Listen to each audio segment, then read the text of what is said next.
KPI is a teaching and training institute. We do train psychoanalysts. It's a rigorous program to go through, but we also provide a wealth of other classes, courses, workshops, and we're actually looking for your input today because we wanted to diversify more. So if you have any ideas about topics that you want, the types of workshops, the courses that we offer are really 10-week workshops, which can be time-consuming, but if you have an interest in an area where we could do a one-time deal, a 3-time deal, we're happy to hear from you. We had a lot of ideas, but we really want to get some input from everybody else.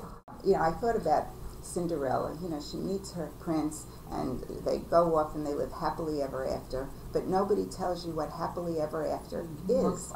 And a lot of the research and studies that have been done previously were done on child development, which when we get to Freud, we'll look at that, and old age. But that whole middle place, let's say 40 to 80, has not been researched, or at least it hadn't been up until this point right here. Freud was a genius. He's the father of psychoanalysis. He changed our thinking about our inner worlds forever. The concepts that he researched are now part of our language. He was the first to study the interaction between the internal, biological, psychological self with the external environment.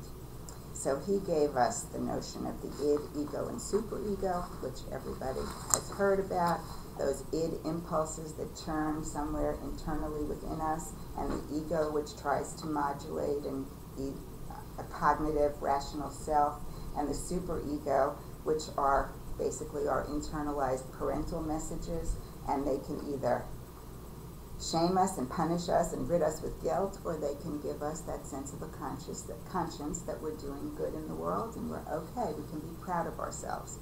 Those concepts familiar to you? What I found very interesting was a quote that Freud wrote about analysis with older patients. Let me read this to you. The age of patients has much importance in determining their fitness for psychoanalytic treatment. That on the one hand, near or above the age of 50, the elasticity of the mental processes on which the treatment depends is as a rule lacking. Old people are no longer educable, and on the other hand, the mass of material to be dealt with would prolong the duration of the treatment indefinitely.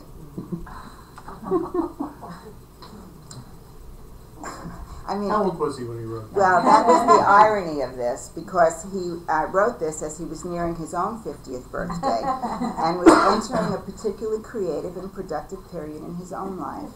So I thought maybe he was the first one to have this stereotype that you can't work with the elderly, or old aging people. I can't even call it elderly. But I just found it fascinating that that statement would even have been attributed to him. I think that probably the course of psychoanalysis has changed. That it used to be that you entered into psychoanalytic treatment 4 or 5 times a week, intensively. Your world was engulfed in this process. Could you imagine being on the couch 4 or 5 times a week? That there are 4 assumptions made by children that project the illusion of absolute safety, and that these need to be challenged and mastered to attain emotional security. And I wrote these down because they're going to resonate with you also, and if anyone wants to comment on them, I would welcome that. These illusions are: 1, we will always live with our parents and be their child. 2, they will always be there to help when we can't do something on our own. 3, their simplified version of our complicated inner reality is correct, as when they turn on the lights in our bedroom to prove there are no ghosts or monsters under the bed. I added that because I thought there were monsters under the bed. And 4, there is no real death or evil in the world. Basically what they're saying is that there is a developmental process that is ongoing in adulthood. They're challenging the notion that we are fixed entities after the age of 6, or if we get through genital stages with Freud, after puberty, and that development is ongoing. And I have to say, I am also guilty of this. I tend to like attachment theory, and I've talked to clients about an internal working model, and I'll go back to telling them that, you know, the patterns that you internalize from how your parents treated you and when you're in your early years tend to be the patterns that you have inside, that you tend to treat yourself that way, or you treat other people that way, or you expect others to treat you that way. And I was thinking, wait a minute, you know, I automatically go back to that point in time when I think about it, but they're not discounting that as much as they're adding to it. They're saying that these structures are in place, but that as we go through adult development, we add to them. It's not fixed at that point in time. That's actually why we would say that therapy has a beneficial effect. If we're not changing those early internal patterns, what are we doing in therapy? And they gave an example in this book about love and the difference between infatuation and mature love. And I could sort of envision it, so I wanted to share it with you. They talked about that feeling of infatuation. Now, our first infatuation is during the Oedipal phase. Daddy and mommy are our first love. Probably mommy is our first love, but one of those. And in puberty, that sense of infatuation, a consuming feeling, a high of just being attracted to this person and meeting them. I mean, we've all seen teenagers who were very scared because they're so impulsive that if they have a breakup, we think that, you know, they think the world is going to end. But that infatuation, when it develops in puberty, adolescence, forms a psychic structure. It's like you can feel it. You have a familiar connection with something that is now part of you, that's inside of you. And mature love builds upon that. Mature love builds with security, with commitment, with an acceptance, with an appreciation, which is very different from infatuation. But the two interweave with each other. Infatuation that doesn't end with mature love can be very unsettling, depressing. You know, you're left just with this feeling within yourself. And mature love that misses out on infatuation can deaden and lose its excitement. So there has to be some type of a blend, but we build on those structures as we go forward in life. Any questions about that? Comments?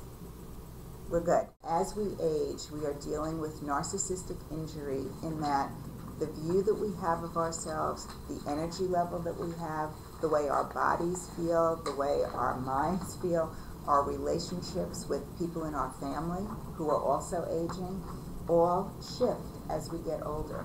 And what we do with that is part of the process. If you stay stuck in that injurious place and feel unlovable, unattractive, physically stuck, it can really drag you down. Because what do you do with that? This is who you are. How do you love yourself? How do you appreciate yourself? How do you get past that point of narcissistic injury? Now, the first narcissistic injury was during the Oedipal phase, when you realized you weren't going to possess mommy or daddy, that there was a relinquishment of that first love, and you let it go and recognize that mommy and daddy are the ones who are together, and that you are going to have your own relationship as you get older. And identification can be with mother or father.